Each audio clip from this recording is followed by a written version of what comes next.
Hello and welcome to the Clock and Talk, an Arsenal podcast, and we're covering, for fuck's sake.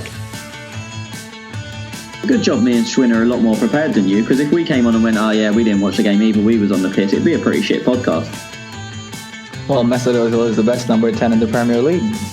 Yeah, that all looks good on paper, but there's never been a football match played on paper, so it's not really worth much. I'm going to make a bold prediction that Jack Wilshere will sign for West Ham United. It's time to start watching football with your eyes. I think people listen to what the commentator's saying and have that as their own opinion, but if you watch what's going on, you'll see things a lot clearer.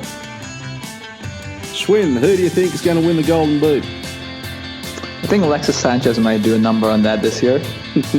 Okay. Tony talks about a clock being right twice a day. Tez is right every day. Try it from 5, lads. Fucking beauty! Hello and welcome to the Clock and Talk, an Arsenal podcast. Thank you for listening. Thank you for downloading. You can follow us at _Talk on Twitter, also on Facebook, YouTube, and you can listen to us on all good podcast apps. Each and every week I'm joined by two fucking clowns, but lovely chaps today, because I feel very sorry for one of them who did travel all the way over to Baku for that disgraceful performance. So anyway, we'll bring him in, Tony and Schwinn. But Tony, how are you, buddy? Yeah, good, thanks. I'm very, very tired. I landed about 14 hours ago back in the UK. And then, yeah, I've been dragged on to join you, rushed back up to get to a laptop. Then you've delayed me by like 90 minutes. So I'm just a tired, agitated person at the moment. Prior to us recording, I was doing some live callers. So I appreciate all the our listeners who jumped on, because I felt it was the last podcast for the season. I felt it was only fair to hear their responses. So you can blame the listeners, Tony. Still blame you. I knew you'd blame me. And Schwinn, how are you, buddy? Very well. Not much different from Tony. Just blaming you as well from out here. I've been waiting to get this cracking, but obviously you had other things to do. Yeah, I suppose why you're blaming me, you're leaving every other poor cunt alone, aren't you? Well, I've been waiting on here in front of my screen to get this started, but as Tony said, 90 minutes. Come on, boys, come on. Okay, let's get it on. You can tell these lads are very fucking agitated and they're going to aim every shit fight at me today, so let's go. Tony, you went to Baku. Mate, first off, look, talk us through it. What was it like? And then you can go through bits and pieces of what happened before the game, what happened after the game, and mate, I'm just going to let you speak for the next 5 minutes. Yeah, first off, I got to praise the city of Baku. Lovely place. I've not been anywhere for a while where no one speaks a word of English pretty much, so it was a bit different, but between the Arsenal fans, we managed to find, or we took over pubs and made them Arsenal pubs. The locals are pretty helpful. It's so cheap, it was ridiculous. Good food, good drink. So yeah, Baku was lovely, and coming from someone who isn't really a tourist or a travelling type person, I'd recommend it to anyone really, and it's not really my kind of thing. So first off, well done Baku. On to the football. So we're enjoying ourselves. The day was brilliant. We was all in the pub before the game, travelled to the ground, and that is when the whole thing turned to shit. There was no segregation in the ground, and if I was in England, I'd be thinking, shit, that's going to cause trouble. I literally, the moment I stepped into the ground, I said to my friends, this is a pre-season friendly. There was, as I said, you could go and sit whenever you want, so it was like the ground was completely mixed. A lot of the people there didn't support either team, so there was just like cheering whenever anyone scored or whenever there was attack. The same bloke would be cheering for Chelsea, a Chelsea attack, as he would for an Arsenal attack. Where I sat, the only way you could get tickets was through Arsenal directly. So it was supposed to be an Arsenal section and mainly people that had travelled. But for whatever reason, it wasn't. I don't know whether it was just because they weren't checking tickets, people could just come in there. But I mean, there was fully people cheering when Chelsea scored in what is meant to be the actual Arsenal end, not the neutral end. And at the end of the game, they played "We Are the Champions," and there was fans in the Arsenal end filming Chelsea players lifting the trophy, singing "We Are the Champions," and singing along, which, I mean, it is just ridiculous. I think that I'm all for inclusive football, and a lot of regular listeners will know that I'm not one of them people to go, "Oh, foreign fans are worth less," because I know the sacrifices and the commitments people make. And obviously, two of you are technically foreign gooners. Well, you are not technically, you are foreign gooners. So it'd be very stupid of me to say they're worth less or they're not as big as fans. And that's not my issue. But when games are neutral, you don't have that feeling. You can't have that emotion. How can I be singing at the top of my lungs about Arsenal and that's meant to carry on through the crowd and everyone sings and the whole thing when the bloke next to you supports Chelsea? So then that song stops. And then if he sings a Chelsea song, I'm not going to sing along, obviously. So then there's just no atmosphere in the whole ground. It was literally UEFA showing off how much money they'd made. And it was horrible. I said this literally during the game at half time when it was still 0-0. I'm not going to the Europa League next year. I'm not saying I'm giving up on Arsenal. I'll still go to all the rest. But any round, if anyone wants my tickets, including the final and semis, if we get there, just DM me. Because if that is the pinnacle of the competition, if that is the best of the best, I don't want to be there. That is not a final. That is not the showpiece. It was an embarrassment, to be honest. And I was pretty fucked off about that. I didn't enjoy the game at all. And I know this sounds like bitterness, but I spoke to a lot of Chelsea fans, the day after, and we got a lot of shit from like the foreign Chelsea fans who weren't really Chelsea fans. They were just there and they chose to support Chelsea on the day. But the actual Chelsea fans all said the same thing. It was a hollow victory. If football's being played like that, or if that's the way football's going, a lot of people won't want to be involved in it anymore. And even, as I said, as Chelsea fans, they were rightly celebrating their victory and they deserved it. But it didn't have the feeling. It did not have the same feeling. They all said winning the FA Cup against Man United the year before was a much better feeling than that, and it never should have been. I don't even particularly blame putting it in Baku, although it wasn't ideal. It was just the way tickets were sold and who they were sold to, and the lack of segregation. That was my main bugbear until the final whistle went. The Arsenal players, and this might sound like sour grapes or me moaning or me being fucking a stuck up entitled little prick, but the final whistle went. Bear in mind, fans has travelled upwards of 5,000 miles, spent thousands of pounds to be there. Final whistle went. They didn't even look at the fans. Not a little clap, a little thank you, nothing. And we thought, okay, maybe UEFA have said do the ceremony first and then you can go and do that. So we're waiting around 20 minutes. The players are sitting on the floor, not even looking in our direction. They then go up and get their losers' medals, and they go to walk off the pitch down the tunnel. And a Tottenham fan actually texted me saying, is it true that Granit Xhaka called them back and stopped them from going down the tunnel and made them go and clap the fans?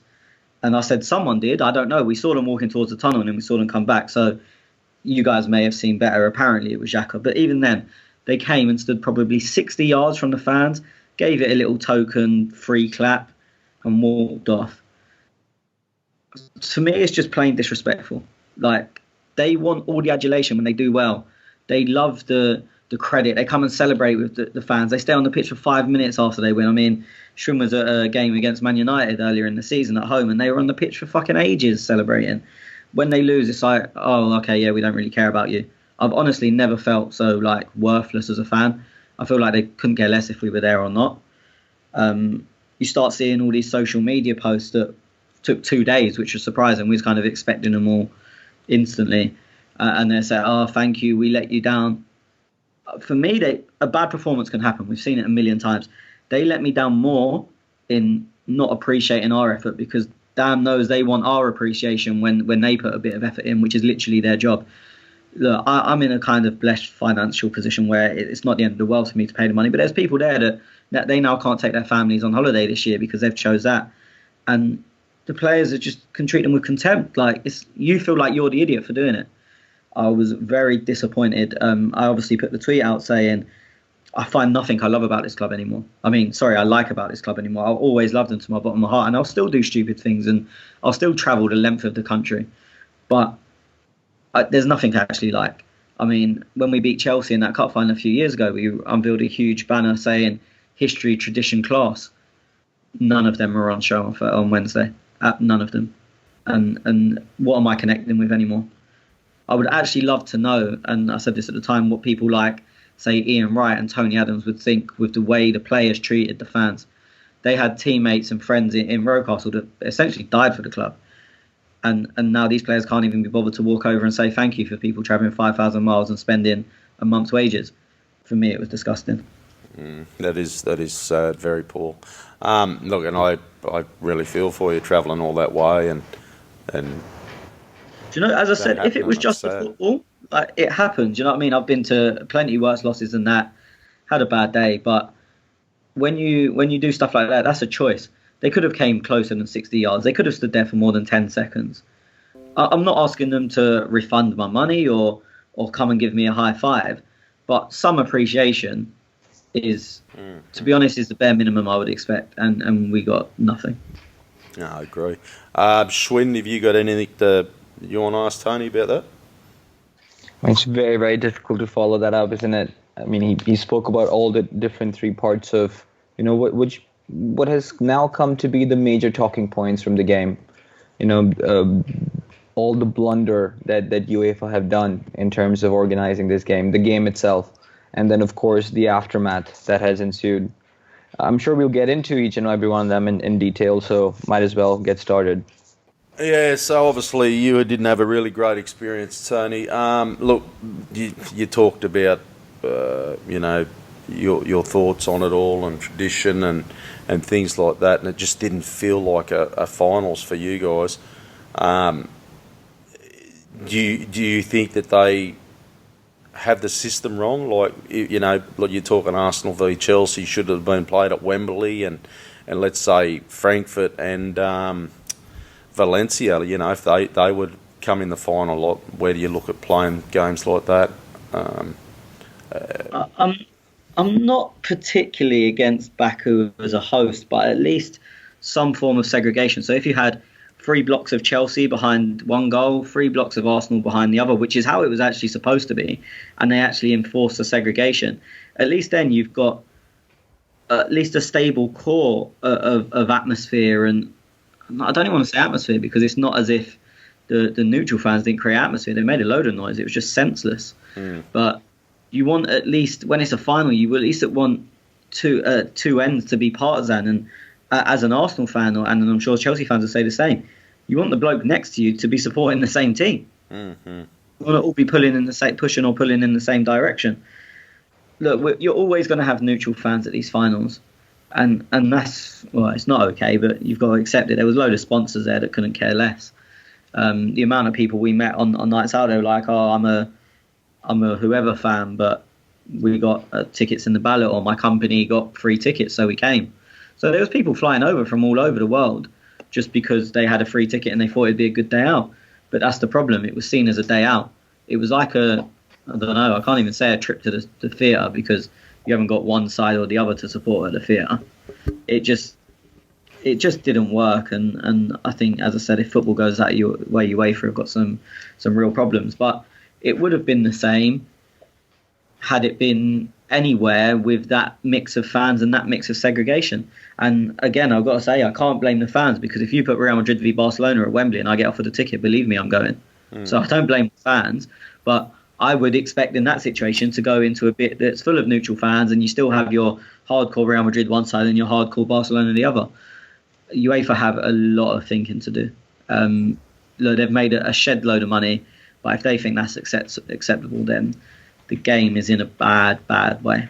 So you're thinking that they're doing it for a touristy type attraction, and not for the die-hard fans who go every day? Hashtag is game for all, or equal for all, or something for all. But my mate was saying this when we was out there, and it might be a bit sort of elitist, but it's not for all. A final should not be for all. The final should be about the 2 clubs and the glory. But then they would be very hard pressed to look. As I said to my mate, if I'd have gone to the Karabag game in the group, which was in the same stadium, and it was like that, I'd have thought, you know what, they're having their day out, everyone's enjoying it. The game's not, do you know what I mean? It's not heaven and earth if we win or lose. But to have a final played in that atmosphere was very bad. The only way I can really describe it, you know, when you watch like our Asia tour at the start of the season, and Tez, you went to Australia, didn't you? Yeah, yep. do you know, like that? And you can tell it's a bit mixed. No one's like too bothered if we win or lose. Yeah, it's just a day out, really. That's exactly what it was, but it's meant to be the pinnacle of the competition. Yeah, crazy. Look, I've been to Sydney Derby, obviously Sydney FC versus Wanderers, and you wouldn't have the two of them mixing together. But when Sydney FC played Arsenal, it was just a totally different atmosphere. So I totally understand where you're coming from. Schwinn, just you went to a Champions League final. Was it last year? No, it was more than a decade ago. 2000. Oh, you went last year. No, you went Liverpool, Madrid. Fuck this place. Oh, that year. Yeah, I thought you were talking about Arsenal. Yeah. Fucking unreal, this cunt. You went to a Champions League final last year. What was the atmosphere like there? It was great. Nothing like what Tony makes it sound like. And I've been to a few pre-season friendlies, and that's exactly how I describe them. What Tony just said. But any European competition that I've been to, even at a competitive stage, not just a final, is nowhere close to what we saw on the telly, at least. So I feel for all the traveling fans. So many people went, and to have received that sort of a performance, and then, of course, that sort of a setting is very, very disappointing.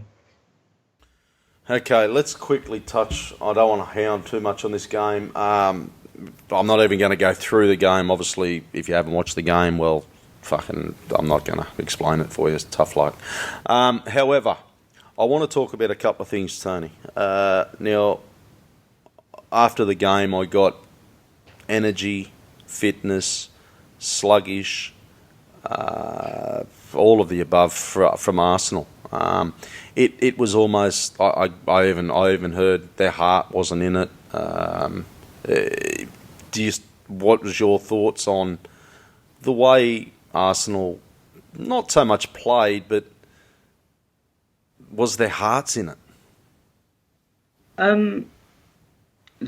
Again, the atmosphere didn't really help spur anyone on. The quality of the game as a whole was pretty poor.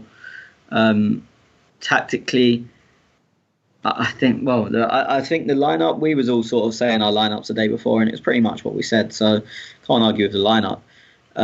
Tactically, we was very poor, very, very poor, and we didn't make any changes. They were doubling up on our wing backs the whole of the first half, and we didn't change, and that's where the goal came from. The first goal that started the rest of what we saw.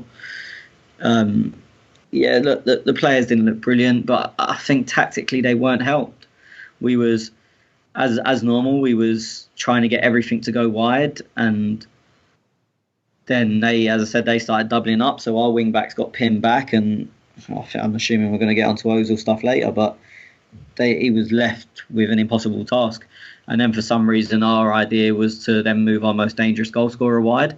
So Aubameyang went wide. Lacazette had no one within about 50 yards of him at all. It was just, when you look at something and you think, that just doesn't make sense? It was more like that. Like, it's sort of like, why have you done that? What reasoning? Like, please tell us why you done that, what you thought was going to happen. It's okay to be wrong, but it's very difficult to accept when you can't see any rhyme or reason for it. Are you blaming players or Emery, do you think? Everyone, really. As I said, the starting 11 was right. I think the tactics were wrong. The players they made sloppy mistakes. They looked lethargic. They weren't good enough. Look, as I said, my main disappointment, which sounds ridiculous, isn't the performance. It was the disrespect shown to the fans after. As I said, I've seen lots of bad performances, and you know what, it happened on the big stage, and it happens, and look, no one's happy about it. But as a club, I'm disappointed with the club. So I don't want to.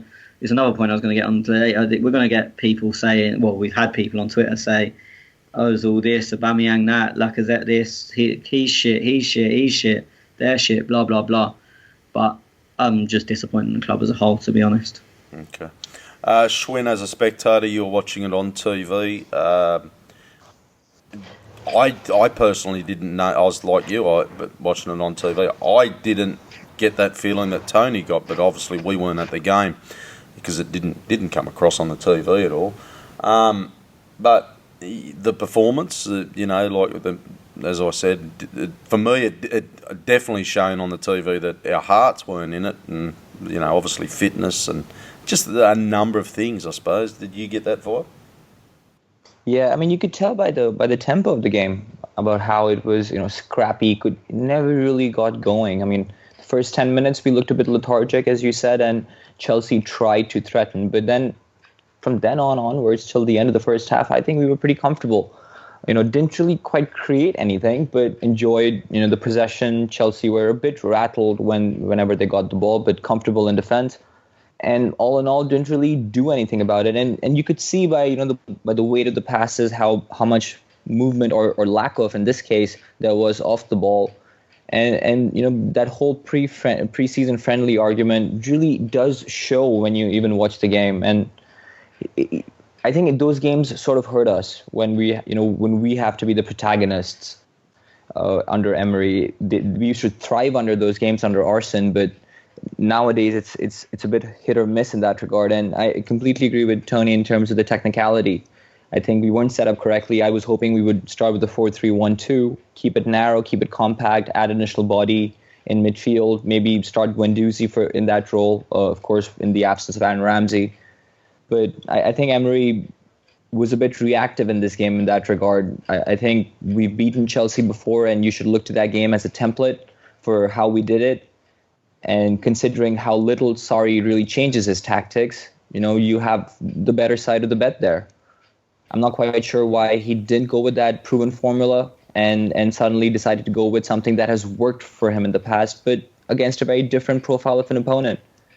With all this time, you would imagine that this anxiety, this energy doesn't drop, and you have, better plan from someone like Emery, as we've been told. But when you look at the performance, when you look at the setup, when you look at the foresight that was gathered from these couple of weeks of analysis, you remain disappointed, and more so you remain fearful of what may come forward if this is the amount of time you're given and you're failing this way.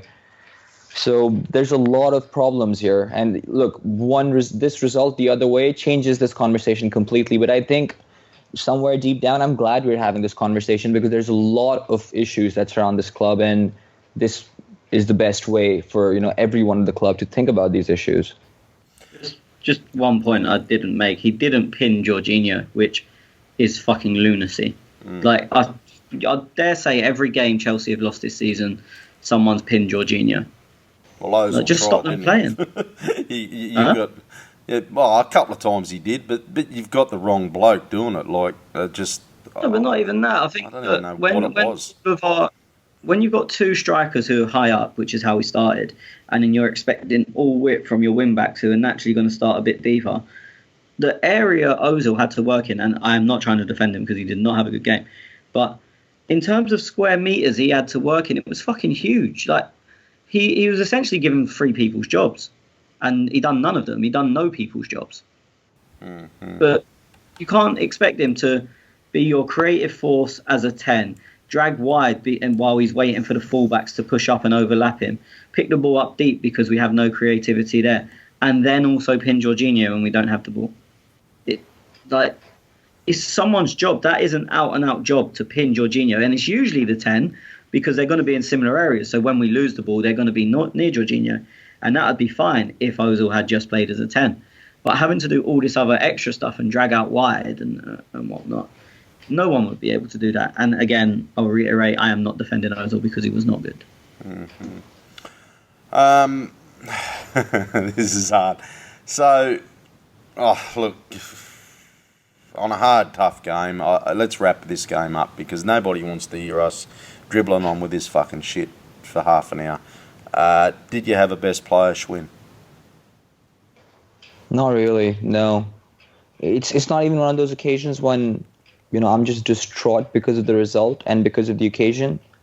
Sincerely looking at everyone, I really don't. I don't think anyone was good enough to walk away with that title. You agree, Tony? Check. Okay.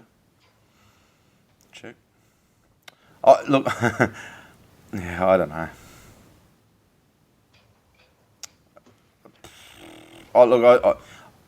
I don't think Granit was bad.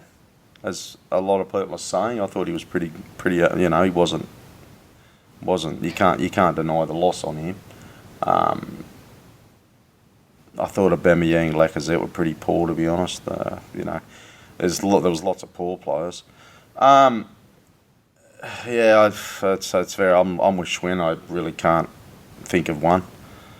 I just want to touch though. Look, I was talking about it on the live with one of the live callers, and I've in that podcast to be up later that after this one. But what we discussed was, I've seen some terrible games, as we all have in the past. Obviously a Man United to 8-2 comes to mind, the Bayern Munich in the Champions League. Where does this game sit with you guys? And is it more that we relied on this game to get in the Champions League, or are we more disappointed that we didn't get the top four? Because, going into this game, we were all very confident. But top four should have been wrapped up weeks ago for us. Tony? Yeah, look, top four should have been wrapped up, and we ballsed up royally. We had to win one of about 6 games, I think it was, in the end to get into the Champions League somehow, and we didn't win any of them. Look, the beating isn't as bad in terms of performance as the United 8-2, either of the Bayern losses. Sorry. It's not on them levels. I was, again, I keep banging on about it, I was more disappointed because of what happened after the game. I felt worse coming out of the ground than I did after either of the Bayern games. Any of when we lost 6-0 to Chelsea, or when we lost City, just battered us in the final last year, and then in the league game 3 days later. But I felt much worse after this game, because it made me question the club. As I said, the performance can always happen. But long term, I just didn't like what I saw the other day. Mm-hmm. What about you, Schwinn? It's a mix of both. Obviously, I think in a lot of ways we all realize, again, re-emphasized by what we saw in the build-up to the game when Raul and Vinay came out and in an interview with Laura Woods, I think it was, and we know we're going to follow a certain strategy. I think that's very consistent with the KSE model, and knowing those realities, it's very difficult to come to grasp with how we're going to deal with what is ahead of us. It's a very, very steep mountain to climb, and more than the glory of the Champions League or playing in the Champions League, we just want to be there for financial reasons, and we're not going to benefit from that in this upcoming season. Emery's job is only going to get harder, and to a lot of ways, he's making that job harder on himself. It's a very, very difficult situation to be in as a fan. I've never been here supporting a sporting team, and it's very, very difficult for me to grasp how we're going to deal with this, because without any injection, without any external support from our owners at this point, we're looking at a 2 to 3 year cycle at this point. If we want to expedite that within this one season, we need some serious support, and I don't think anyone in this room is hold out for that. Well, I don't want to. I suppose I'm not repeating myself, because you've heard this before, the live callers, but I touched quickly on, I've been there in the dark days, and a little bit different to you guys, Newcastle Knights. So we basically had a millionaire owner come in, we got all the players, we made it up to the semi-finals, we bowed out on the top 4. But we had 3 years, probably 4 years maybe, 3 or 4 years of real dark days. In that time we actually won a couple of wooden spoons as well. So I know you guys, everybody is a bit down, but there is a light at the end of the tunnel, boys. So I'm not stressed out. I'm not thinking, oh fuck, here we go, 10 years of just absolute shit, even 5 years of absolute shit. I think we will come out of this, and I've said as well that this summer will really tell us what Arsenal is about. Are we a club who goes out and buys young players and then off-sells them later down the track? are we going to try and compete with the likes of Man United, City, Chelsea? We bought last year Guendouzi, which was your young type of model of, I don't know whether Roma, Ajax, going that young path. But then we bought Socrates, Torreira. So this summer for me will really tell us what Arsenal is, because at the moment I don't know, and I don't think anybody knows. But a lot of people are a bit worried, Tony, that Newcastle United, there's a takeover bid going there. Everton are thereabouts. You've got Wolverhampton are thereabouts, and you put them three teams up above us, and people are a little bit concerned that we are going to slide down to 8th, 9th, or 10th.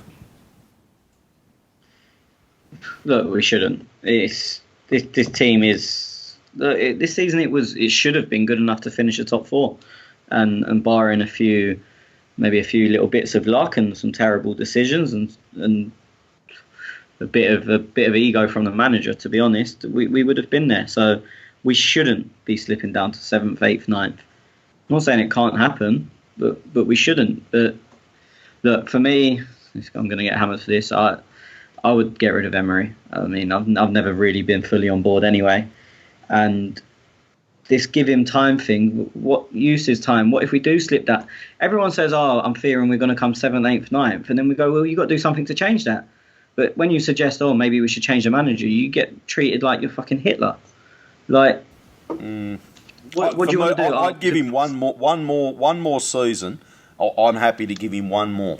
And look, not even one more. Say January next year, and see where we're at. Because what if we're sitting in 8th? Well, then you sack him.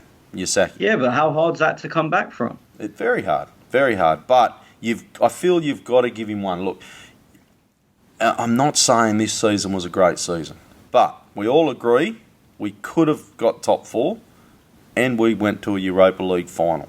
We beat Napoli. Because of him or in spite of him? Look, obviously, the Europa League final was because of him. We lost top four in spite of him. So, for me, we beat Napoli. And the final itself? We beat Sevilla.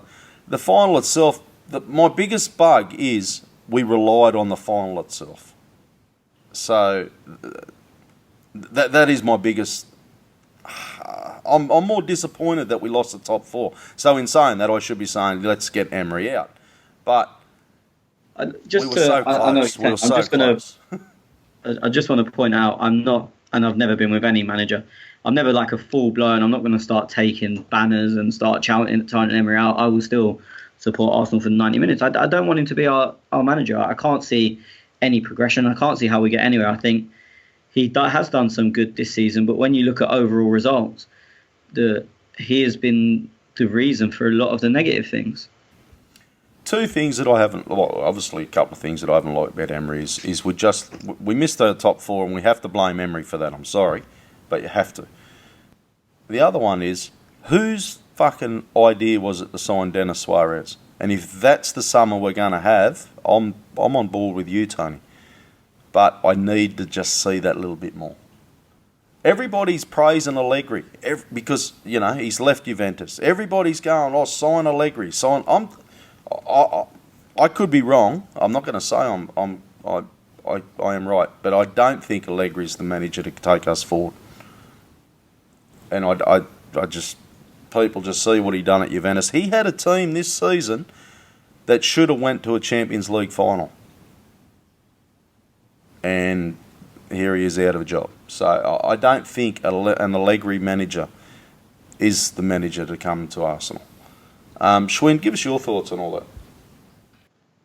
It's very interesting. Look, I find myself nodding while both of you are speaking, and I think in a lot of ways we can agree that Emery hasn't shown much this season in terms of tactical. He's shown flexibility, but he hasn't shown accuracy. But I think we also all acknowledge that there's bigger things at play here, and this is a rebuilding job. And the way Raul and Vinay spoke about Emery, it seems like he is going to be around. They trust him. They're going to give this rebuilding process to him. I don't think he's the right guy for it. But as you said, Tez, when I look around, who are we going to bring in? Who is going to be an option who can come and, take this evolution ahead? Because it's not just a stopgap that we need to fix things up. We've taken ourselves into a deeper trench after sacking Arsene, and this will take time. So I'd love for us to snatch Pochettino from Tottenham somehow, but don't see that happening. Mourinho is obviously not the solution for a problem like this. I'm not the biggest Allegri fan either, having seen what he didn't achieve this season. So it's a very, very difficult situation, and I don't think this conversation will take us anywhere because, in my opinion, Emery is staying. Oh, he will stay. I think he'll stay. Yeah, he'll stay. No, for me, I just need to see what he brings famous for phrase summer. in the last few years of Wenger: "Be careful what you wish for." I have to mention, though, and I'll just mention this. How long did it take Liverpool under Klopp? And how long did it take Man United under, well, who we got? We're still going through managers, and there's still Louis van Gaal, Moyes. They're still struggling and rebuilding. So it's only one season, lads. Everyone does say that, and people point out to first season stats that Pep Guardiola had, what Jurgen Klopp had, and of course Emery has done better than most of them.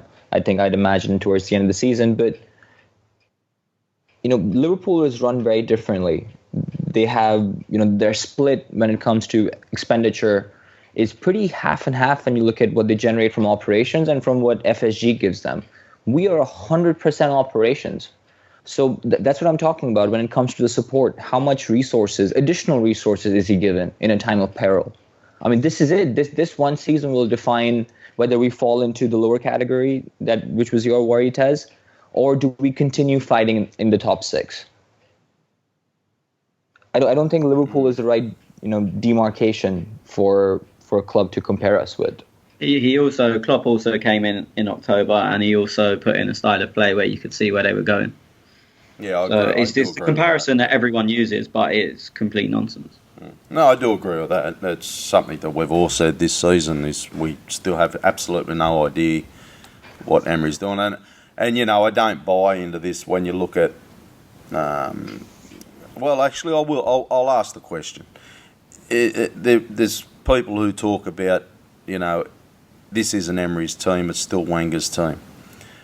Now, one thing I want to ask you boys is, Guendouzi, do you think he was signed when he came in under the fact that Emery was going to take him to the next level? Well, this whole "it's still Wenger's team" is absolute bollocks. Like, if you're a year in and you can't convert a team to do the things you want to do, and you've signed 6 players, then let's be honest, you shouldn't be a top-level manager. It's as simple as that. In terms of Guendouzi, it's quite funny because look, we don't really know who signed him. We'd all probably guess it was Sven, but when Guendouzi was playing quite well towards the start of the season, maybe the first 3-4 months, and it was a big shock to everyone how well he was doing. It was Emery personally asked for him because he'd seen him while he was at PSG. He'd watched some lower levels match and seen this kid and thought he was brilliant. Now Guendouzi's not been as great as everyone has hyped him up to be, and isn't apparently the saviour of world football. And suddenly it's like, oh, well, Emery doesn't have his own players. Already more jargon busting to come from Luke. Yeah. Sorry.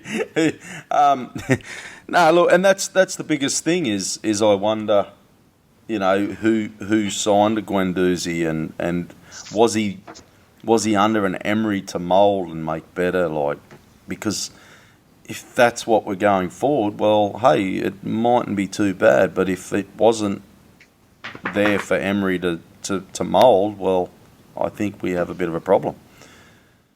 And is Emery the type of manager that can bring youth to that next level?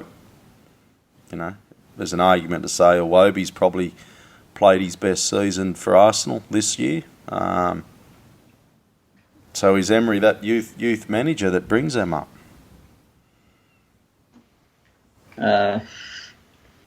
How many first team minutes did Joe Willock get before Burnley? How many first team minutes did Eddie Nketiah get before Burnley? Especially in the Nketiah, and both of them actually. Since once Ramsey was injured, and then we were playing 2 up top with no subs, neither of them got minutes. Yeah, I don't know why. I know. He seems to like Guendouzi for some reason. Something's going on there. He doesn't like the Arsenal youth that have been there. Mafropanos. We've all said on here pretty much we'd rather have kept Smith Rowe than Suarez. So how much of a chance did he really give him? What did we see of Saka? No, I think he played in Europa League and that was it.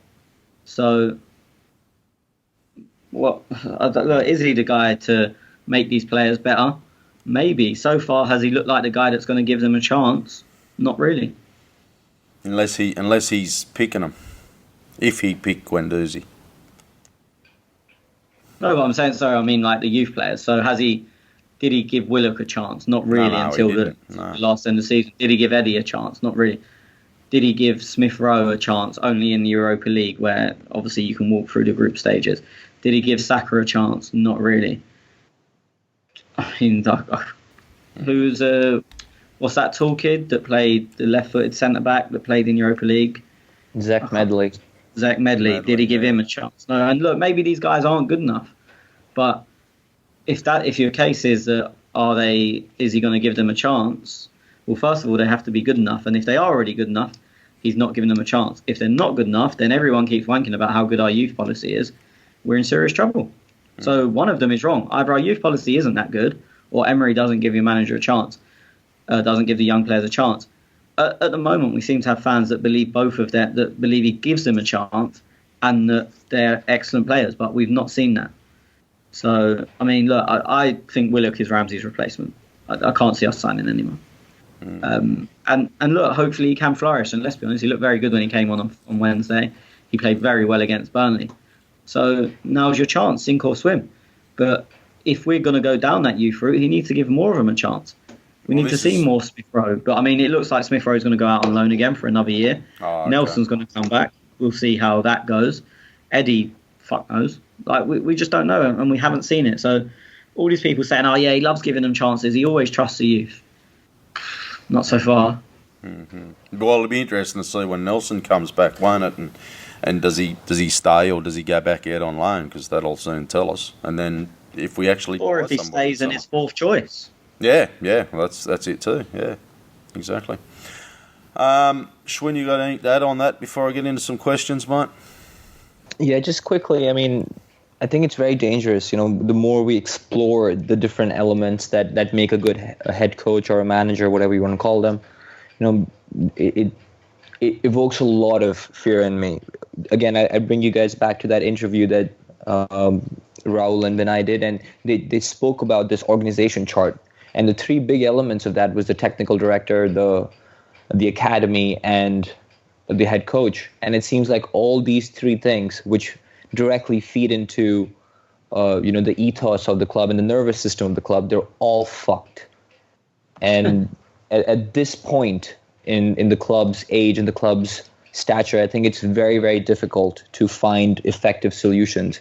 Still haven't got a technical director. You know, football clubs usually have their strategies laid out much earlier in the year. Well, they have direct targets. There? What's going on there?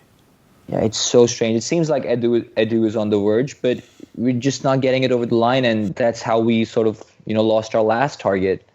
So it's all very rosy. It's again, back to the comfort zone, which Arsene was always blamed for, but it seems like the Kroenkes are not quite up to running this club. And in particular, Josh, who, has been reported to have taken the reins over. There's a lot wrong at the moment, and it's showing on the pitch. Tony, I just want to, and I have no idea what this bloke's name is. So, Raul, he's obviously from Barcelona, but the other bloke who was in that interview, what's his name, Shwin? Vinay. What's his role? So he was more, I believe, I might be wrong, that he was originally brought in, so under Gazidis, who was the head honcho, so to speak, there was Raul, who was the football side of things, and Vinay as the commercial side of things. Then when Gazidis went, they kind of combined to they're a team now still doing the same jobs, but maybe at a higher level. And now their roles currently, because they're working together, kind of switch paths a bit, or cross paths, sorry.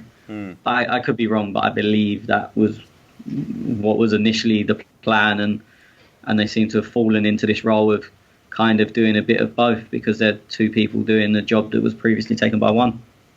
And what's his background? When you say you don't know? No, like, where's he from? Where's he? We don't know. I don't know. People at Schwinn might. People will. I don't. Schwinn? Yeah, I mean, born in the UK, of course. I think he's been with the Arsenal for about 10 years at this point, or close to 10 years, and serves on, I think, the Olympics Committee for Britain in some advisory capacity. Of course, a very well-respected individual around the club, but it has nothing to do with football, as Tony said. You know, he was initially, I think he joined the club as a marketing guy, and then slowly made his rise all the way up to the commercial department, and now, of course, is leading that department. But I think what translates onto the pitch is just the fact that they generate a lot of revenue. You know, we've seen that recently happen with many partners that we've signed on. And, you know, the Adidas deal was his responsibility. So was Emirates renewal to an extent. So the big ones and the small ones is something he'll take care of and try and fuel the footballing department of the club. I don't want to break any news here, boys, because I think everybody knows it. Now, Sven left, obviously, and we you know, during the season, and from what we hear, it wasn't on the greatest of terms. We couldn't get Monchi over the line. You know, and where I say I'm trying to break some news here, something fucking stinks. Something's not right up top. And which that concerns me big time. Like I talked about, you know, I'm not too worried about dark days with results, but when I'm starting to see up top something stinks, I'm starting to be worried a little bit there. That's top of my only worry, and something's not right. So, like these two guys, like, I think it was great, the video they did. I think it was really great communication to the fans, and we never really had that. But something's just not right. Like, I don't get it. Let's get into some questions now, because we've got a heap to get through. So MAA Gunner, the small number of times we pressed, we actually won the ball and posed threat. Why weren't we consistent with the press, especially in the first half, if that's Emery's prime tactic, Tony? Because there was three men. It was Ozil, Aubameyang and Lacazette. The gap between Torreira and Xhaka and Ozil was huge. So Chelsea made the pitch wide, and Jorginho dropped in, so it was at best 5-on-3, 6-on-3 if you include the keeper. Almost impossible to press. I mean, if you look back to the league game when we beat them 2-0 at the Emirates, Torreira played stupidly high up. I'm sorry, that sounds like a negative. Torreira played very high up in order to aid the press, and then we had Ramsey, who pretty much has the energy of two men. So then you've got 5 players pressing there. We we weren't set up to press. Wasn't it? And okay, MAA Gunner goes, should we start seriously looking at youth players with our small budget? I think it would highly be beneficial for us in the long term. It just goes back to me, what we were just talking about with Emery. Does he give youth a chance? That's the big problem there. I think we have to also consider if the youth are good enough. Yeah, exactly. In recent years, it seems like there's a marked, fall in quality. A lot of people want to go the Ajax. They want to go that model, and it's on the back if they've had a great season in the Champions League. Like, and no disrespect to people who watch the Dutch league, but how many games and how well did you know that they were actually going before they started going well and beaten, Real Madrid and whatnot in the Champions League? I mean, people keep saying that, but that's not a real strategy.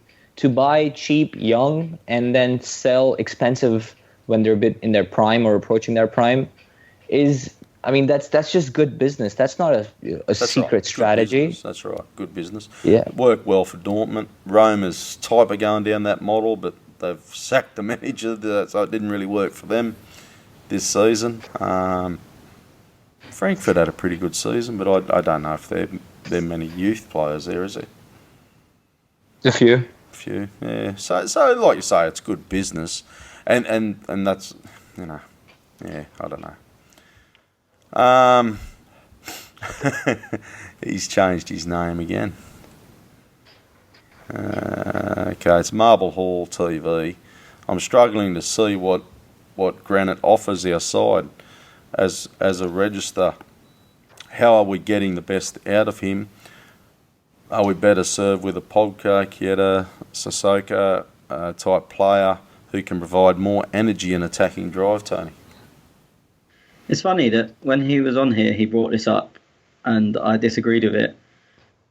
And he kind of came around and said, "Oh yeah, actually, we do need someone that can progress the ball," and instead of just running it out, which all the players he's talking about are pretty much.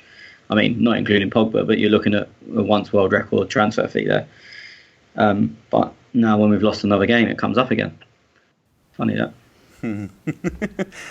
He goes on and says, "This is he's the angriest he's ever felt in years after a loss, even after some bad losses in a latter Wenger period. What's the angriest you've ever felt post defeat?" Look, for me, it was dismal. I hate losing a final like that, but I still have to go back to we should have got top four, and probably go back to a Crystal Palace game at home where I think, fuck mate.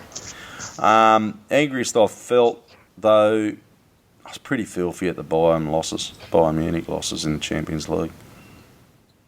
Tony? This is definitely the most disappointed I've ever been. Angriest was either the Champions League final or... Oh, yeah, that goes up there too, doesn't it? Yeah, no, I think it probably just was a Champions League final. I can't think of anything else where I was completely seething about it for days and days after. So, yeah, probably that one. Schwinn? So many. I mean, there's been games when we've lost a couple of guys to injuries and then also lost games. I mean, there's been so many of those, and those usually anger me a lot. But I think Wenger's 1,000th game at Chelsea, that left a very bitter taste in my mouth as well. I don't know why that popped up in my memory. I fucking hate losing to them weaker teams that you know, that we should be beating. That pisses me right off. Because it should be an easy 3 points. Fuck me dead. That season against Leicester City, like, there was some fucking shocking losses there. What else we got? Hack on Larson. Black November is history. Black Summer is the new thing. Maybe just black, dark, fucking Arsenal is the best way to say it. Marble TV. What's your view on Emery's pre-final? I was 100% not. I'm honestly down to 50%. I feel he's made critical mistakes, and I blame him largely for not getting the players up for it. Tony, we know your thoughts there. Schwinn, I didn't really get your thoughts on Emery, but you know, something very interesting came about before, you know, in the build-up to the final, which was this quote, and I'll get your boys' thoughts on this as well. I think Emery was quoted as saying that this is the first time he's had a job when he's not focused on short-term success, and he's been given a job to build onto something. And I didn't make much of the quote at that point, but I think someone brought it up when I was having a conversation that it's a very, very dangerous thing to say. I mean, for your confidence, even for Emery to know something like that can arguably be classified as dangerous. I am not quite sure how good he is at communicating. I'm not talking about his language here, but I'm not sure whether he's very good at, you know, the man management part of the communication. If he's very clear with exactly what he needs. You know, you need to be very careful in a competitive environment. And, you know, the more things that come out, the more things that even Raul and Vinay say, they seem to want to agree with each other, but in practice, they all fail. And, I mean, go on, Tez. Tell me what do you think about that quote that came out? And do you think he should know something like this in the first place? Look, obviously he's been trusted for, and this is my biggest problem. I started this season as saying, look, obviously it's a rebuilding year. My expectations weren't overly great. I'd be happy. I think I predicted third because it's Arsenal, so of course I'm going to say third, fourth, because that's where I want us to be. But look, thinking seriously about it, like I've changed my mind a little bit. this whole thing of it's a rebuilding year. We're here to rebuild. You go and tell the players that, oh, sorry guys, but we don't really mind if you lose a few games because we're at a rebuilding year. I think is an absolute load of fucking shit. Because you imagine a Brighton or a Burnley or a Leicester, or them players aren't going out and not trying to win. They're there to win football matches. And it doesn't matter what team you put on the squad. Like, even if it's me and you lads, we're there to try and win what we can. So somebody has obviously used that as an excuse and said, mate, look, we understand Wenger's gone. He was here for 20 years and you know, this is a rebuilding stage. And I would think that the manager it's just a poor excuse to fucking lose a couple of games and come your fifth place and not in the top four and lose a final. I think it's just a piss poor excuse. And every time a manager puts a team on the pitch, they're not putting a team on the pitch to go, oh, I'm rebuilding next year. It's all right. We'll settle for fifth or sixth this year. I think it's just a load of shit. Is that the answer you wanted? Is he gone? He's gone. Anyway, get your thoughts. Sorry. Yeah, I mean, I was just trying to get a sense of, you know, how much each person is given and how much authority they're given. Because if you're operating with impunity in a competitive environment, then, you know, a lot of accountability is taken away from you. And I'm getting the sense that with all this division of responsibilities at the club, you know, people are happy to pass the baton to the head coach or the absence of a technical director. I don't know. That was just my way of approaching this. Do you agree with me, Tony, or what are you thinking? It's a difficult one because there is clearly failings above Emery, and then there's obviously failings on the pitch, and it's one of the things you say you see all these protests against Kroenke, and we've seen protests against Ivan Gazidis in years gone by. But I feel like the only one as fans we sort of can affect and clearly see is results and what happens on the pitch. So when we're not happy with that, Emery or the manager, obviously Emery in this situation, is going to catch the brunt of the blame, and it maybe is unfair. And look, my response is that I don't think he's the man for us going forward. Is he 100% at fault? And once he goes, everything will be sweet and rosy? Absolutely not. And that's what people seem to think was going to happen with Wenger. That Wenger was the devil, and as soon as he went, everything was going to be sweet. And look, the club is so fucked up, that's never going to be the case. So the question I'm asking myself is this the man to take us forward? For me, no. But is he 100% to blame? Absolutely not. Okay. Did you want to add anything more on that, Schwinn? Or you right? No, I mean, it's pretty subjective, so it's, you know, how everyone thinks. Okay. Hakon Larson, he's just basically touched what we asked about the two boys up top. He's saying that we must be positive and stick together, etc. I think now is the time that they should show that the club has ambitions, does a positive mind, and holding hands, sign players. No is the answer. He's talking about the interview. I watched, it might have been 10, 15 minutes of the interview. So Vish says, at Chelsea at times when we drew, it felt like a funeral in the dressing room. It was so bad that the mentality lacking at Arsenal at the final whistle, none of the fucking useless cunts felt the pain of losing like us fans did. Europe's banter club. I did put this thread up straight after the game, by the way. So people have probably cooled down a little bit. And I spoke to Vish today, and yeah, he's a little bit calmer. Marbles TV is Arsenal curse in European football. We've played 7 European finals, only won 2 of them.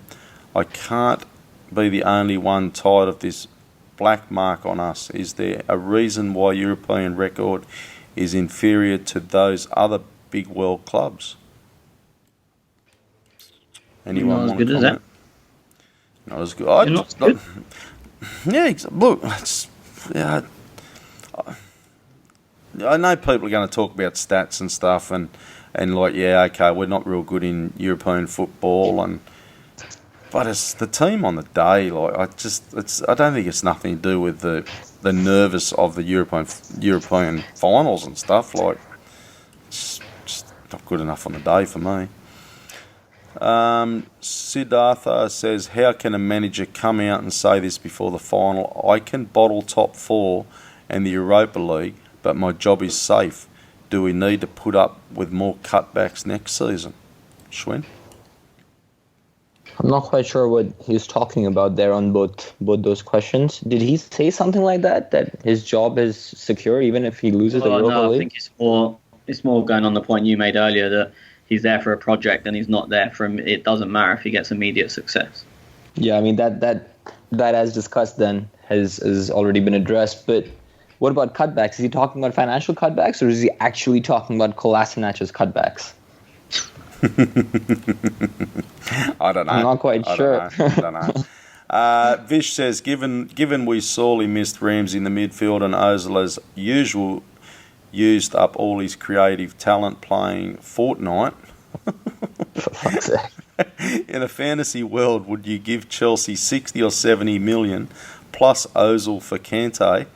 Ozil can fill the void left by Hazard, and we have a midfield beast. Oh, jeez. That's a fucking fantasy world, Vish. Absolute fantasy world. Stay off those moon rocks, Vish. Aren't they still got that transfer ban got? They're still on that, aren't they? I think so. Last I read. Yeah, I think so. He says, on a serious note, though, how do we resolve the problem we have with Ozil? His talents are wasted. This Arsenal team, we can't find suitable buyers for him. Do we buy the wingers that will make him effective, or do we buy midfielders that take the responsibility to create off Ozil? I'll be honest, boys. I've had this conversation over and over and over and over again.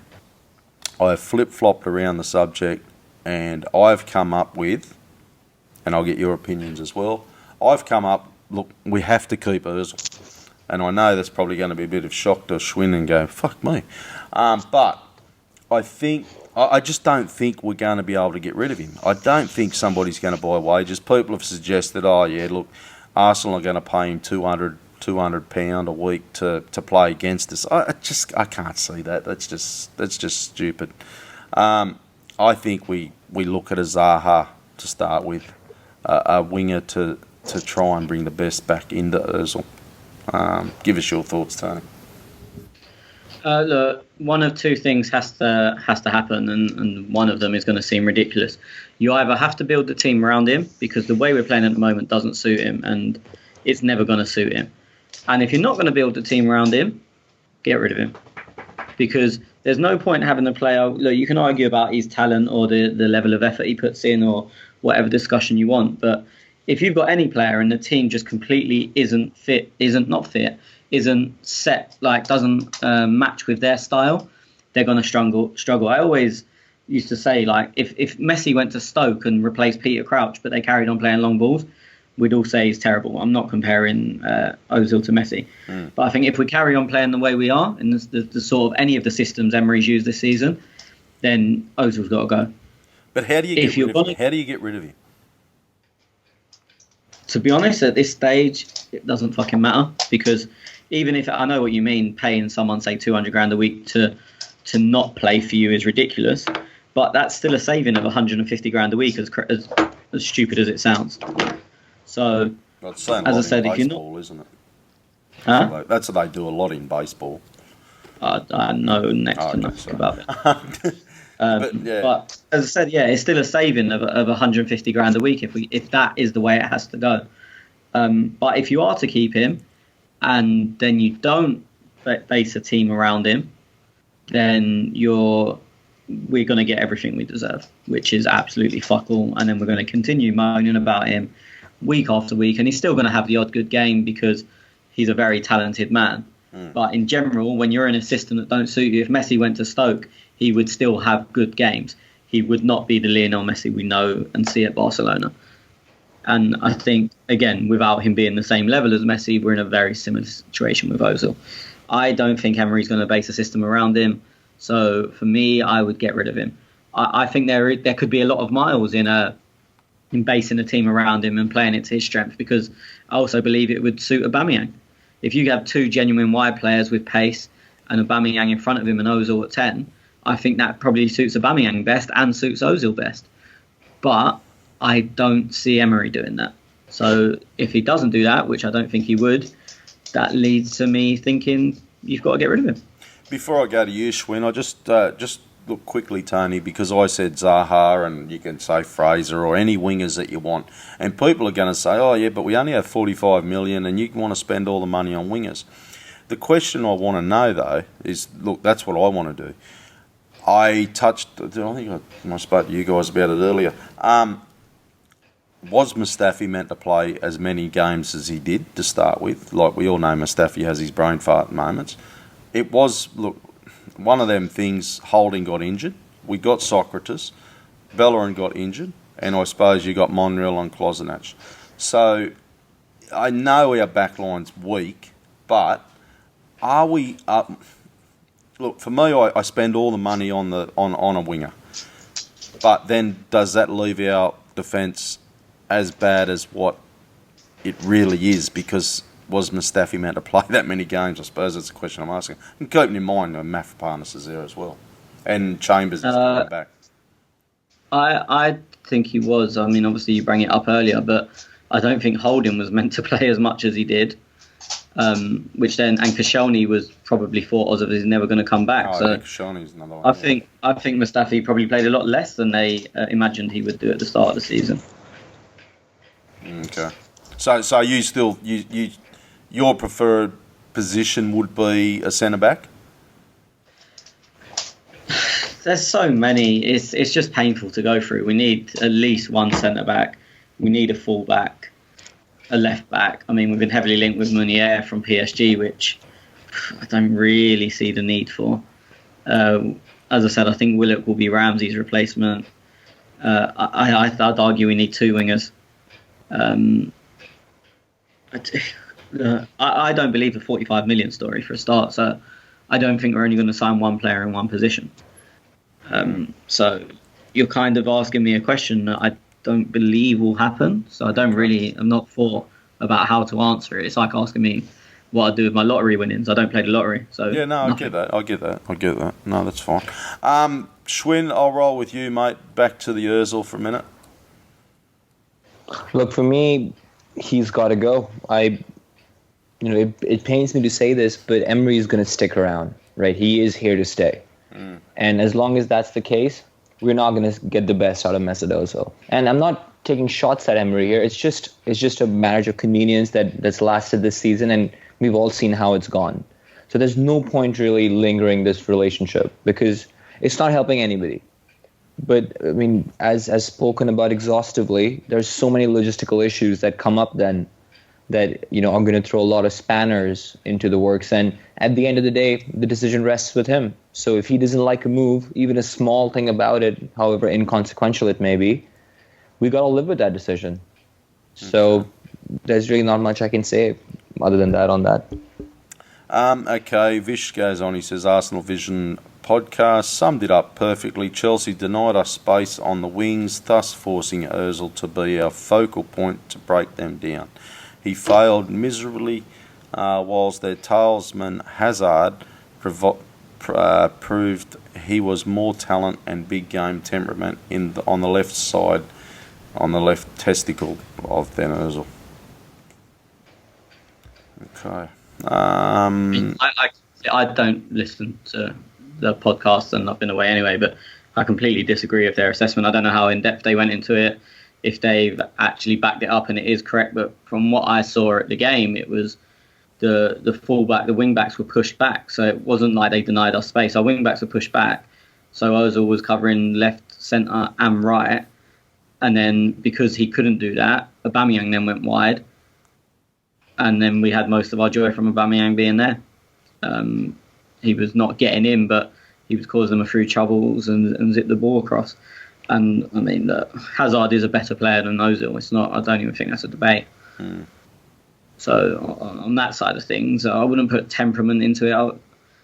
I don't know. It sounds like I'm trying to defend Ozil, and I'm really not. But I didn't come out from that game, and I can't blame any one player. They were all shit. And it's always him. I think this is what annoys me more than anything else. Everyone's shit, and it's let's blame Ozil. And it's got always again. It comes down to the money thing, and I really couldn't care less because I'm not paying it. Well, if he didn't start, people are going be blaming Emery because they didn't start him. It's catch-22. No, but why? Okay, why not blame Aubameyang or Lacazette who missed chances? Why not blame Torreira who basically? Because people see Ozil as that creative number 10, and and people look at and go, well, hang on. We conceded 4 goals, Des. Look, me and you know that. We all know that. This is what annoys me every time. It's no matter what happened, we could lose 8-0 and someone go, Ozil didn't get an assist. Huh? What about the other end? What about defensive midfielder that got hooked at 3-0 down on the 60th minute? Or are we not allowed to criticise him because I've not really come up with a reason yet? No. And I don't hate Torreira. I really like Torreira, but I don't understand why no matter what happens, if we create loads of chances and miss them and if he doesn't get an assist, or if we lose 5-0, everything is always, no matter what happens, it's Ozil's fault. Look, as silly as this sounds, look, and I'm not going to, look, yes, I speak to all different fans and whatnot throughout the game and after the game. And I was talking to a couple of Spurs fans, and that's why I say silly as it sounds. Yes, I do actually speak to some Spurs fans. And they were actually, a mate of mine, he actually said, mate, look, he said, the problem with Ozil is, and it's probably not what he did on the pitch, because he did nothing. He did nothing. But one, you're paying him $350, and I said, well, that doesn't really matter because I'm not paying it, as you just said then, Tony. But he did say he comes under attack so much because of the way he walks off the pitch. And then you've just lost the big game, and it's almost like he didn't try the game, and then he comes off with his head down and whatnot. So, and I'm just thinking maybe that's why people seem to be targeting him. And I said, well, what do you want him to come off clapping and smile? Because Ozil didn't jog off the pitch. No, not at all. I'm not disagreeing with you. I've seen the criticism. Yeah. But that's what I mean. We've lost a European final 4-1, sorry. We've been shit. It could have been 5, could have been 6. We've done absolutely fuck all. And people want to talk about it took Ozil 3 seconds longer than it should have done to get off the pitch. Get off the pitch, I know. It's crazy. It's crazy. And that's why, and then I thought, maybe that's why they do blame him then, because he does walk off fucking with his head in. I don't know. And for me, what are you meant to do? Walk off clapping and fucking whatnot? Oh, thanks, guys. Yeah, we just fucking got pumped. So, yeah, I don't get it either, to be honest. Sorry, Schwinn, I don't mean to be missing you out, mate. Just jump in if you want, mate. No, I was just taking a nap while I heard you boys discuss what we've discussed like 50 times already. That RC fella. We clearly need money to invest in this squad. If the club said Mickey and Ozil, if you stay, you will not be playing next season. Please find another club. Do you think that they would? Or do you think that they would happily sit out for the remainder of their contracts? Go to you, Schwinn. Just depends on what else is available to them.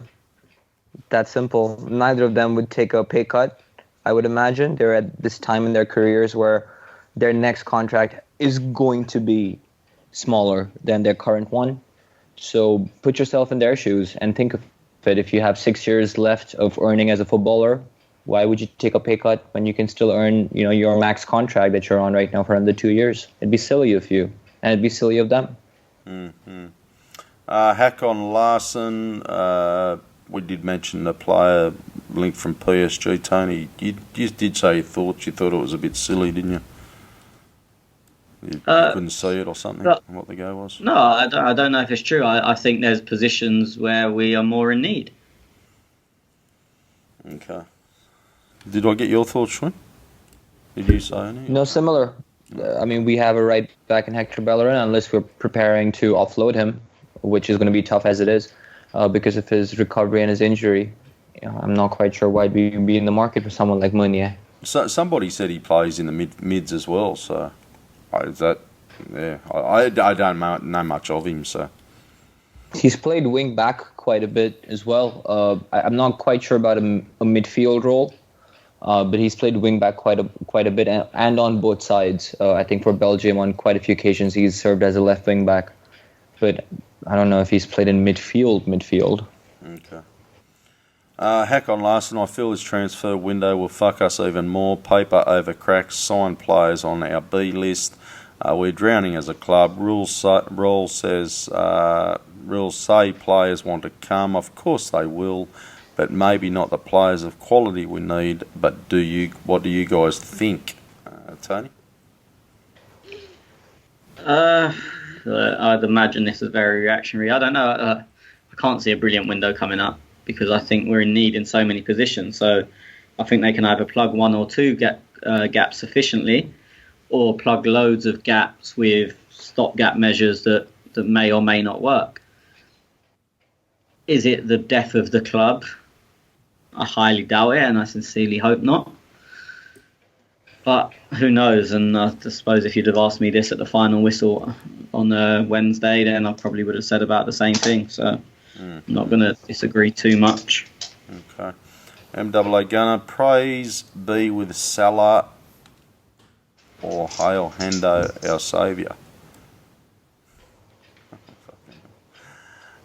MAA Gunner and Hakon Larsson, they got a little battle going on to see how many questions they can pump in here.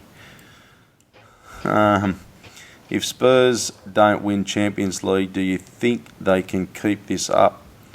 Personally, I think they're declining with players coming to an end of their end of contracts and massive debt from the stadium. Schwinn?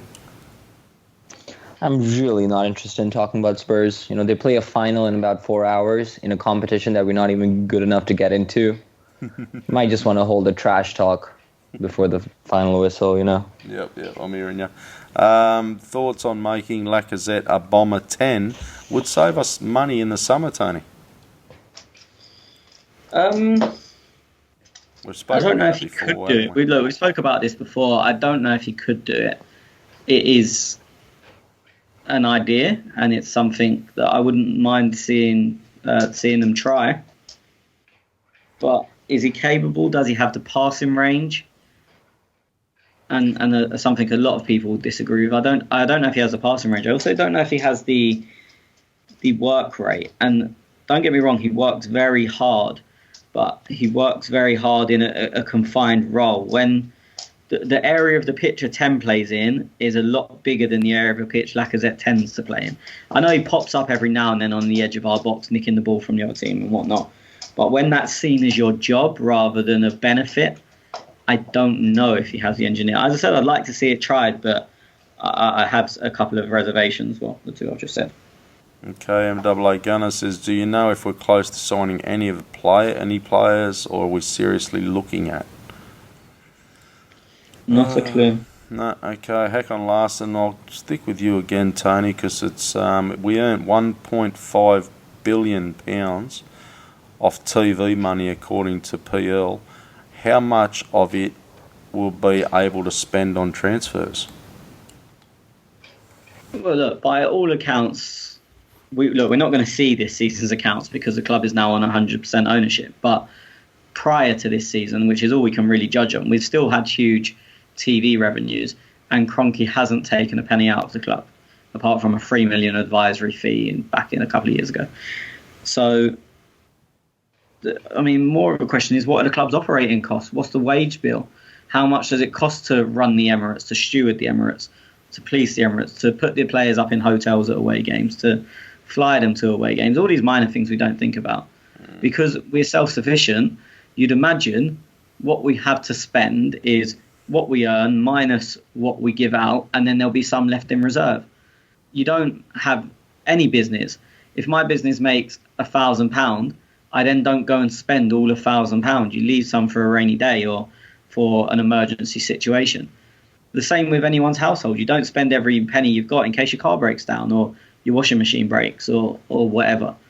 So the answer to how much we have to spend, I don't know, but it will be something along revenue minus expenditure minus rainy day fund. MAA. Can I just go? Can I just quickly add, Tez, that it's nowhere close to 1.5 billion pounds? Just by the way, I thought that seemed ridiculously high. Yeah, it's closer to the 140, 150 million range, just for accuracy's Yeah, but sake. it depends. Some places say 100 million as a billion, don't they? I'm sorry? Some places see 100 million as a billion. It's different around the world. Yeah, he's mentioned pounds though, and Hakon is what in But Scandinavia. some countries see 100 million as a billion. Others say it as 1,000. That's true. Okay. MAA Gunner, honestly, I think the best scenario would be for Emery to be sacked before Christmas. We bring in Allegri, win the Europa League and maybe an FA Cup. Telling you, forget about fucking Allegri. Like I'm just going to keep saying it. You don't want him here. I'm fucking telling you now. You can't get Allegri in, and I'll sit here in 2 years' time and say I fucking told you so. Fucking hell. What is it with Allegri? He's not even good looking. What do people say about Allegri? Just give me something. Give me something. Knows how to win. Knows how to win. Is that your only one? Knows how to win. No, I'm not saying I want him. No, I know that. He knows how to win. He's had defensively sound teams. I think the biggest pull is them two things. We haven't been able to defend for years. Allegri's teams have, in general, always been able to defend. Yeah, I have to give you that. And he's a natural born winner. But the same argument could have been had of Emery, who'd won the Europa League 3 times. He'd won titles at PSG, although he had massively fucked up at PSG. I think the difference is Allegri's fuck-up season was this season, where they still won the league by 1 billion points, but just didn't do enough. They were in the Champions League final 2 years ago. Yeah, can I finish? Oh, sorry. Allegri's fuck-up season was this season, where he won the league by 1 billion points and failed elsewhere. Emery's fuck-up season was PSG spending billions and winning fuck all. So look, there's a similar comparison in terms of the natural-born winner argument, but even in Allegri's worst season, he still won the league, as he should have done. He shouldn't get credit for winning the league, not with that Juventus team. But that's the point people are seeing. He can fix a defence. He knows how to win trophies. Okay. I still don't want him. I don't want him. Neither do I. No, I don't. Anyway, I don't want to get bogged down to it, but just. Mate, even my Juventus mates, they were glad to see the arse end of him. MAA Gunner, are we in a better or worse position than this time last year? The only real difference is that we're in pot 1 for Europa League and all the new manager optimistic is gone. Schwinn? Oof. I'm more inclined to argue that we're in a worse off position. I think we've lost Sven, who, by all accounts, was a very, very good addition to the side, which was otherwise crumbling as it is. And I mean, I know we had the likes of Guendouzi, Torreira, Socrates, in general, players that have made us better. We've seen Aubameyang also in the Premier League for a season now, and he obviously is someone who's proved his worthiness. Lacazette has come a long way from last season, but as a whole, I think the club is worse off.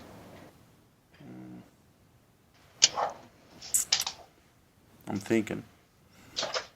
No, it doesn't help. I think. Sorry, but just quickly, it doesn't help that we're in the Europa League for another season. The more time you stay away from the Champions League, you lose on that money, and slowly and surely, there's a culture change that will happen, especially at a club like Arsenal, which is known for its comfort zones. I'm going to say we're a little bit better than last season. Only because last season... Aubameyang was there towards the back end of last season. Torreira wasn't. I'm I'm going to say we're a little bit better, only because a couple of, Socrates, Torreira, just the players. But I agree with you though. My problem is at the top.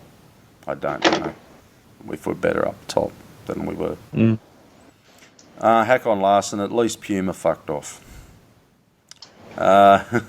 Here's one. No, it's amazing when I put what do you actually like about the club, not love. The pretty much the only answer people gave was the new kit. How nice. So in that case, I'm going to go and support Hugo Boss. Because I like their t-shirts. Like their t-shirts. That RC fella, here you go, Tony. Is there any point in doing this? 1. Sell Lacazette to improve available funds. 2. Invest as much possible in our defence. 3. Promote fast players from academy into first team. 4. Play counter-attacking football next season. 5. Play youth in Europa League to help them improve. And 6. Focus on Premier League only. I mean, did you get all that assumes that throwing money at a problem fixes it, because our version of counter-attacking would be taking centre after they've scored because we can't defend. So does throwing money at that fix it? Who knows? Is it a system issue? I would argue yes. I've been arguing that for probably 3 years now. I think pace is... People like pace. It's exciting. You like to see players running at stupid speeds. But that doesn't... we let Walcott go and everyone was happy about it. He's the quickest player I've ever seen by an absolute distance. So just saying, play pace, they then also have some quality. And to get a wide player with pace that can actually play a bit, you're looking at a hell of a lot of money. You think, say, top of my head, Martial doesn't really start for United, would still probably cost 50 million.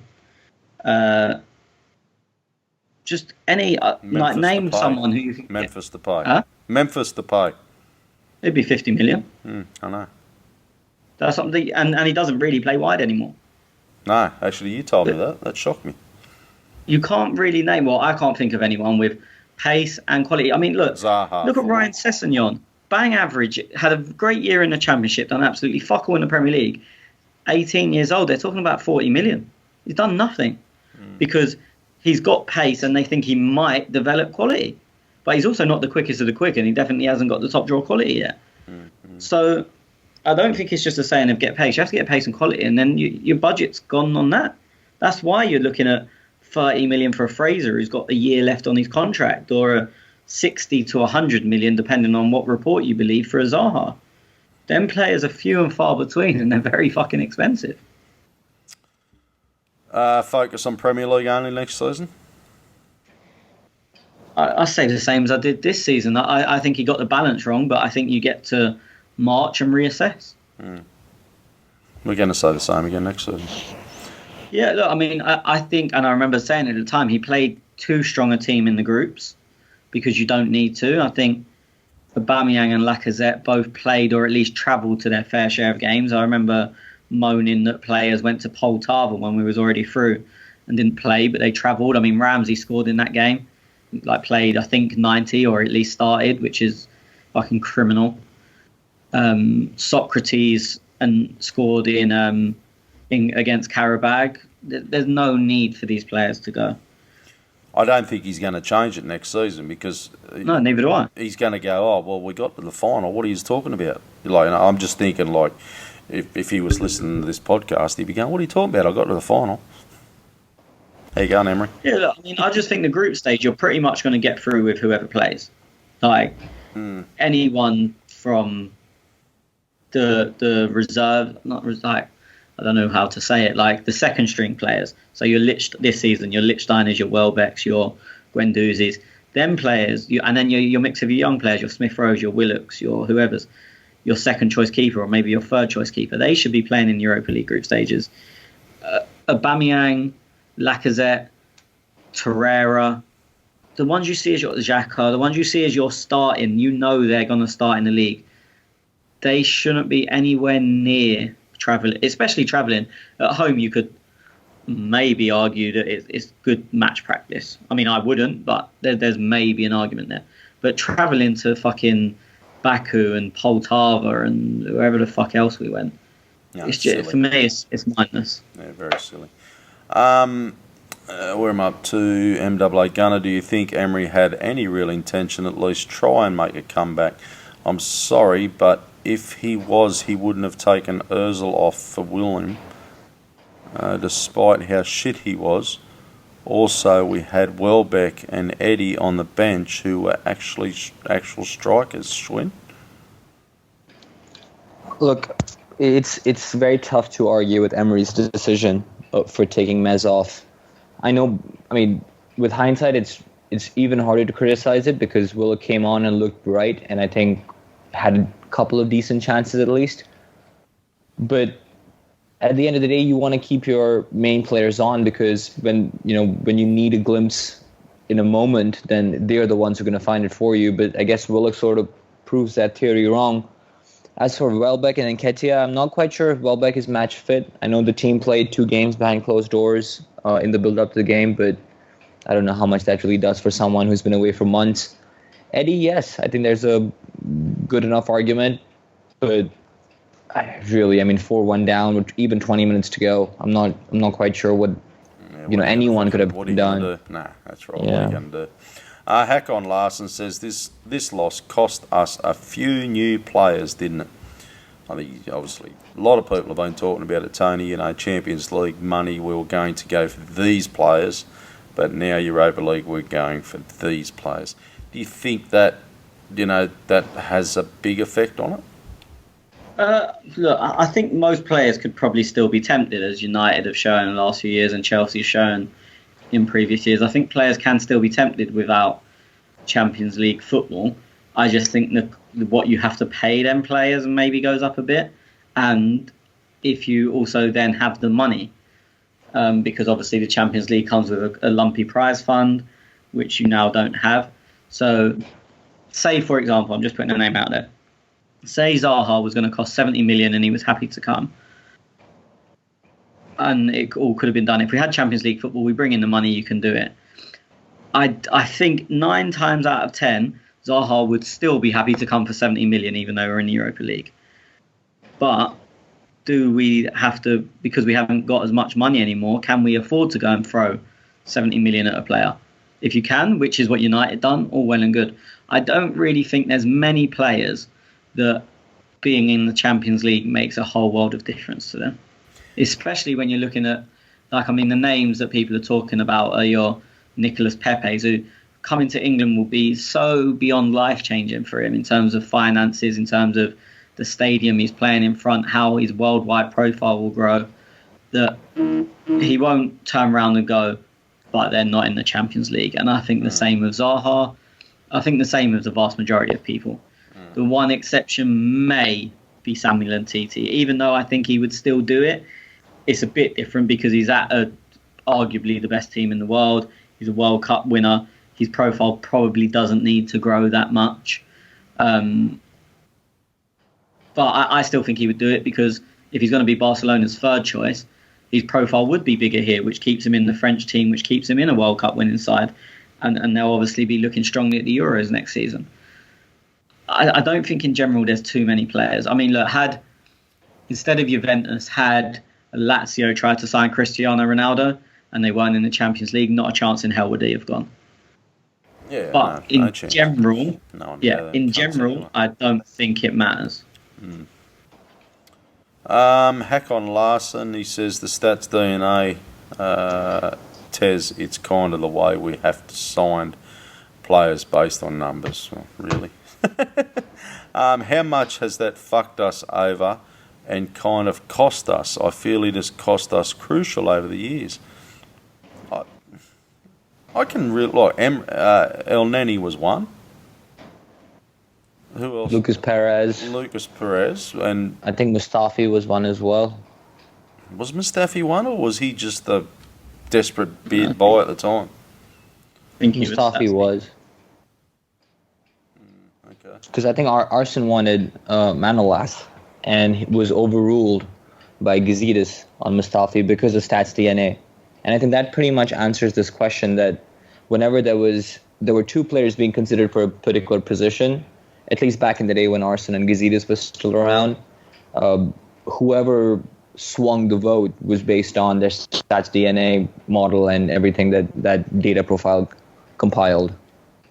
On that same sentence, there's also half night. Like, I don't know, but Xhaka would have fared pretty well on stats DNA, and I guess we'll never know. Was there an alternative to him and he won because of stats DNA? It's the same summer. Yeah, he could have done. In that case, it's a pretty good fucking thing, isn't it? Only for you, Tez. Only for you. Nah. MAA Gunner, Hakon Larson tries everything he can to ask more questions than me. Told you boys it was a pissing comp. Just keep them coming in, boys. As long as they're decent fucking questions, I don't give two fucking asses which one of you poor simple cunts ask the most fucking questions. Hakon Larson, we didn't even bother to show up. I really feel for the fans travelling the squad. Went early to get used to the climate. The performance was not acceptable. We looked tired, dull and clueless. It was crucial final for the whole club. We bottled it hard. Too positive. Just going to go through. So we discussed the Newcastle. So Vish is talking about with the alleged takeover at the Newcastle.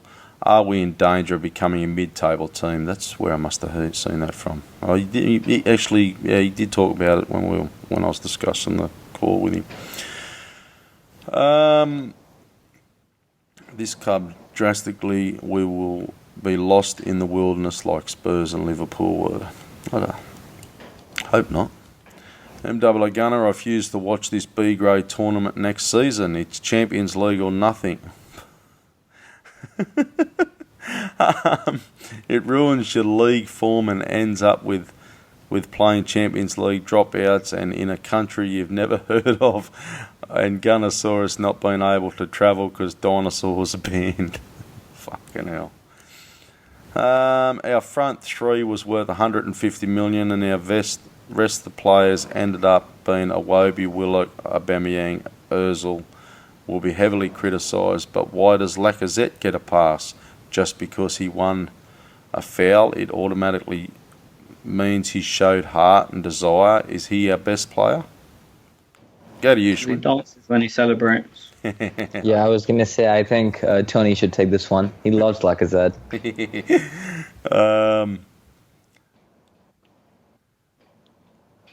Literally, he dances when he celebrates. That's it. That's your answer.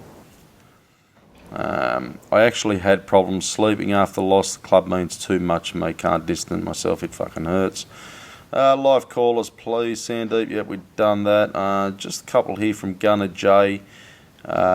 Given we have a budget of mid-table club and we can't just buy new players if things don't work out, is Emery the right person to spend that money? Look, I worry about that too, because Suarez was an absolute woeful sign, and I imagine he had a little bit of say on that. Maybe all the say. That's a worry. I'm a bit like you, Tony. I'm not really sold on the budget thing yet. I mean, look, I'm not sold on the budget thing, but regardless of what the budget is, I don't think he's the right person to spend it. You agree, Schwinn? Yep. Has he done enough this season to suggest that he's the right man to turn things around? Tony says no. Schwinn, what do you say again? Yes or no? Yes. Another season for Emery? Yeah, I mean, as I said, it's an inevitability. There's no point, No, but that's another season is a different question. Is he the right man to turn it around in Europe? No. Shut up, Tony.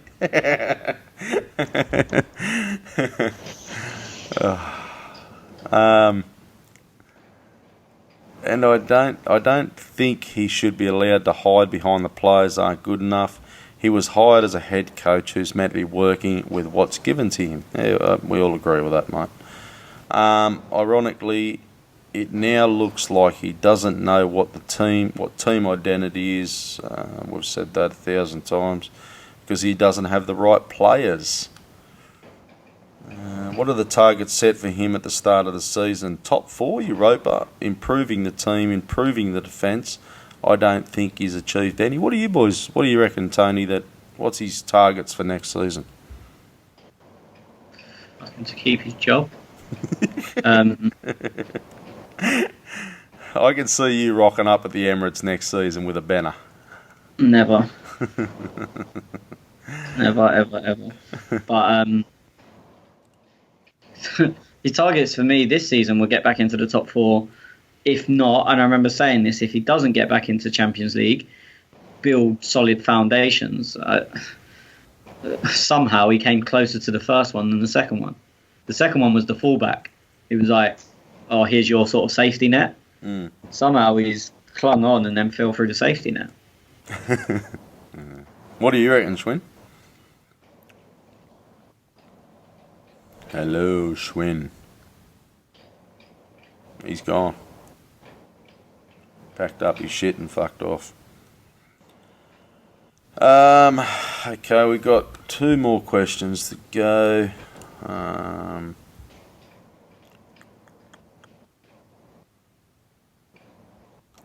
Won't be available for Skype. Guns and Yellow Ribbons says, but would like to know who is your player of the season.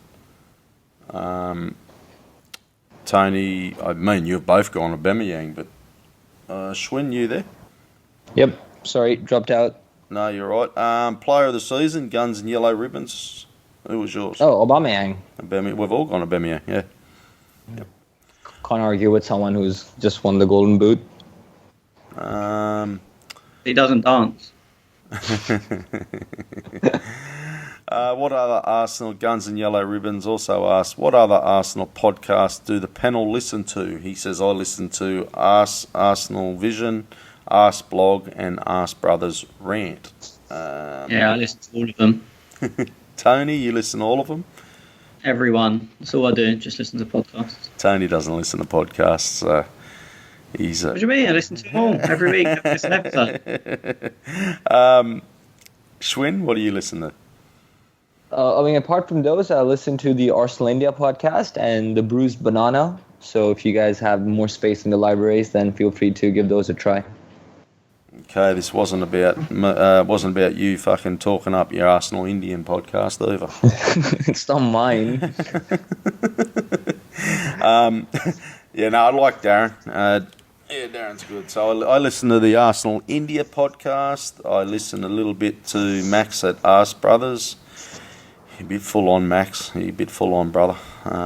Too many fucking cunts wearing for me. Who else? I'm just looking through my library now. I listen to Arsenal Vision. I don't listen to Arse Blog. Used to. Don't know why now. The Gooners podcast, Mike and Andy. I've tuned into theirs today. Okay, that's about it. Yeah, so not as committed to me as me. I listen to them all. Who are they, Tony? All of them. All of them? You, Just go on the podcast and search Arsenal and all of them. do you like that? What's that one that the crazy, great, mate. the crazy cock? I think you've just made that up. No, it's a Spurs podcast. Well, exactly. It's not an Arsenal one, is it, mate? I don't listen to every podcast on earth. I don't know if it was a fucking Spurs podcast or not. Oh, fuck me. Okay, let's go. We've been down for an hour and a half, so that'll do us. You got anything else to add? Tony, Schwinn? Nah, fuck it. Speak now or fucking, yeah, forever hold your peace. Yeah, forever hold my peace. Easy option. Tony? I mean, I won't. When I say forever, I mean until the next podcast. Until the next podcast. And that will be, folks, in about 3 days' time when I release the Live Callers podcast, because I've also... Yeah, but we're not recorded that, so I'll be holding my peace then as well. Oh, and yeah, Tony just couldn't be bothered doing that, so... Or Schwinn. Hey, did you notice Schwinn threw us under the bus our last podcast, Tony? He stitched me up massively, little cunt. Big time, didn't he? Hey, the truth He hurts. pretends to be 6'4" and gives it Billy Big Balls. That's the fucking best sign ever, that Billy Big The Balls. truth is harsh, boys, and after all this time, I had to set the record straight. Fucking doesn't spend a rupee. Is that your currency? A rupee. It is. And wants to give it Charlie Big Bananas. Fucking classic, eh? Poor old Savvy and Carl. No wonder why they don't say good day to me no more. Fucking hell. Threw us straight under the bus. What do you mean us? That was you. Threw me under the bus. Oh, it was you sacked them. I didn't I'm sack sure- anyone. I'm you hate sure when we do my version of what you done with Schwinn, there'll be a lot of revenge and a lot of truths to come out. Ooh, interesting. I noticed a few white lies that Schwinn dropped in there. When No I response. lost the last I'm just gonna wait and see what happens. Yeah, I told you I listened to podcasts. I heard that one. So what, Schwinn dropped in the white lies or me? Schwinn. I mean, you probably did as well. You're full of shit, but I can't remember them. I'm full of shit feeding him. So that I've got to deal with. Anyway, we will be back. We'll be back. So, yeah, you'll obviously hear the Live Callers podcast. I'll release that in a couple of days' time. By that time, you'll be all thinking that Liverpool would have won the Champions League. Not that anybody really cares about that half-witted tournament anymore. We'll be back in Europa League next year. We'll be back here next season. We'll do some stuff over summer. Yeah, and happy days. Thank you again, Schwinn. Thank you very much. Thank you, Tony. Cheers, boys. And thank you, everybody, for listening. Thank you, everybody, for your support. Oh, hang on, Schwinn. We've got Yes? some sad news today. Oh, we yeah. do, don't we? Very, very sad. I think just a few hours before we got on the horn to do the show, it was announced by Sevilla that Jose Antonio Reyes, who of course has played for the Arsenal, and stacked up a few more than 50 appearances, I would imagine, has passed away in a car crash. So our thoughts are, of course, with everyone associated with him, his family, his friends. The Arsenal, of course, has put out a tweet in remembrance of Reyes, and I'm sure the football community will follow. I think it's also believed that there will be a moment's silence before kickoff later tonight, as the Champions League final draws closer. Not someone who came to the Arsenal and really put a stamp on things. He was doing very, very good things in Spain, I believe, before he came to London. But someone who scored some crucial goals, and there's been a lot of coverage about how he was attacked and how he was targeted by many players. But I think his flair was good enough in moments for us to really get that invincible season on lockdown. So someone we'll fondly remember. And if there's anything that a small foundation like us can do, then I'm sure we would, and sending nothing but thoughts and prayers to them. And well said, mate. Well said. No, it's very sad loss. Very sad. Okay, look, everybody, thank you once again. Thank you, everybody, for your support throughout the season. Thank you for pumping your questions into our timelines after every single match. You guys are awesome. Dedicated chat on WhatsApp. You boys are legends there, pumping out chats. The blog, Craig and the boys doing a great job there. Look, it's just a great little Arsenal family, and the boys are all doing little bits and pieces, and we get to come here every week and talk absolute fucking shit. So, look, everybody, thank you, and we will speak to you again soon. Good night.